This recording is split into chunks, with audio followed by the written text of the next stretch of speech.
Hi hello నమస్తే, welcome to my channel. ఆగండి ఆగండి, చూస్తుంటే నోరూరిపోతుంది కదా. ఇది చామగడ్డ పులుసు. మా అత్తమ్మ చేస్తుంటే దీన్ని ఇలా కూడా చేస్తారా అని అనిపించింది. అది కూడా చిన్న ఆనియన్స్ని కట్ చేయకుండా వేస్తారు. మాది నెల్లూరు, ఇంకా అందరికీ తెలిసిందే, నెల్లూరు అంటేనే పులుసులకి ఫేమస్. ఈ రెసిపీని మీకోసం చూపిస్తున్నా.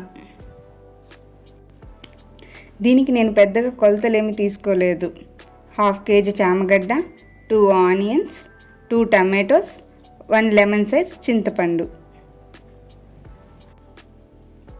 ముందుగా చామగడ్డను బాగా వాష్ చేసి కుక్కర్లో 1 విజిల్ పెట్టుకోవాలి. నెక్స్ట్ చింతపండును వాటర్లో నానబెట్టుకోవాలి. మనకిప్పుడు విజిల్ వచ్చేసింది. ఇప్పుడు విజిల్ మొత్తం పోయినాక బాగా ఉడికిన చామగడ్డల్ని తొక్కు ఒలిచి పక్కన పెట్టుకుందాం. నెక్స్ట్ నానబెట్టుకున్న చింతపండుని బాగా పిసుక్కొని చింతపండు పులుసుని సపరేట్ చేసుకుందాం. ఇది 1 or 2 టైమ్స్ మీరు ఫిల్టర్ చేసుకుంటే ఏ తొలకలు లేకుండా మనకి చింతపండు పులుసు అనేది బాగా వస్తుంది.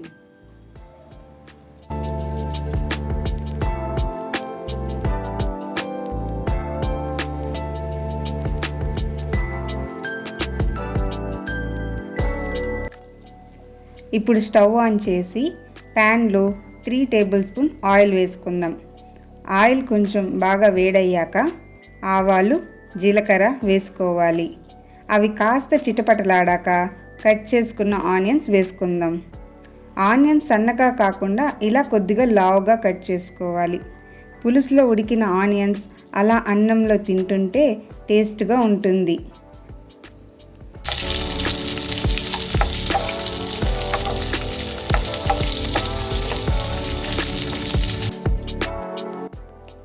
ఈ పులుసుకి ఆనియన్స్ ఎక్కువగా వేగకూడదు. నేను చూపించినట్లు కొంచెం దోరగా వేయించుకోవాలి. మా అత్తమ్మ చిన్న ఉల్లిపాయలను అలానే వేస్తారు. బట్ నా దగ్గర లేదు కాబట్టి చిన్న సైజ్ ఆనియన్స్ చూసి వేసుకుంటున్నాను. ఇలా ఫుల్ ఆనియన్ని వేయడం ఫస్ట్ టైం చూశాను. మీరు కూడా ఇలా ఫుల్ ఆనియన్ని పులుసులో వేసుకుంటుంటే కమెంట్ చేయండి. అలాగే సబ్స్క్రైబ్, లైక్ చేయటం మర్చిపోకండి. ఇలా పులుసులో ఉడికిన ఆనియన్కి రుచి మరింత పెరుగుతుంది.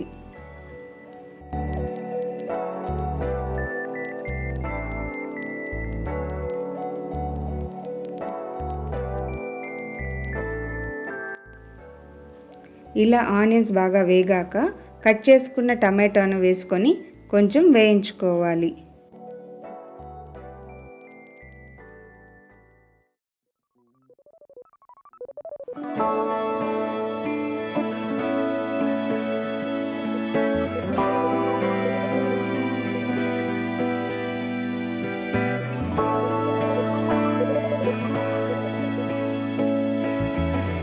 తరువాత పసుపు, ఉప్పు, తగినంత కారం వేసుకొని వేయించుకోవాలి.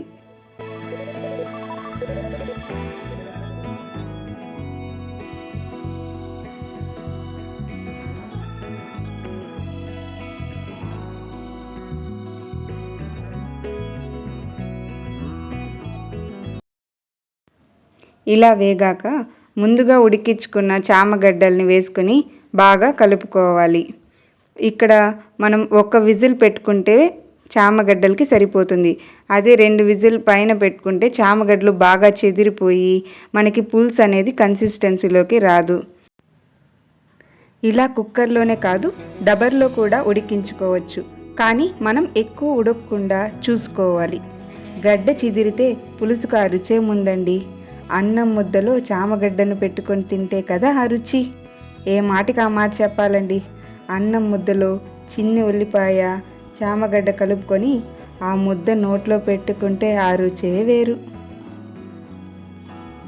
ఇలా బాగా కలుపుకున్నాక ముందుగా చేసుకున్న చింతపండు పులుసును కూడా పోసుకొని బాగా కలుపుకొని కారం, ఉప్పు సరిపోయిందా చూసుకోవాలి.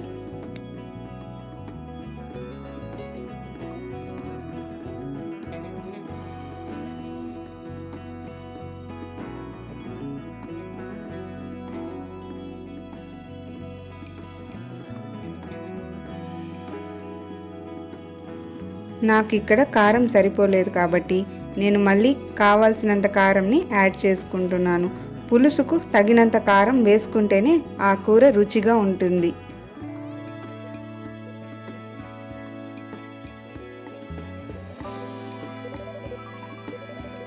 2 to 3 మినిట్స్ ఇలా ఉడికించుకొని తరువాత తగినంత వాటర్ పోసుకొని 10 మినిట్స్ మీడియం ఫ్లేమ్లో మూత పెట్టి ఉడికించుకోవాలి.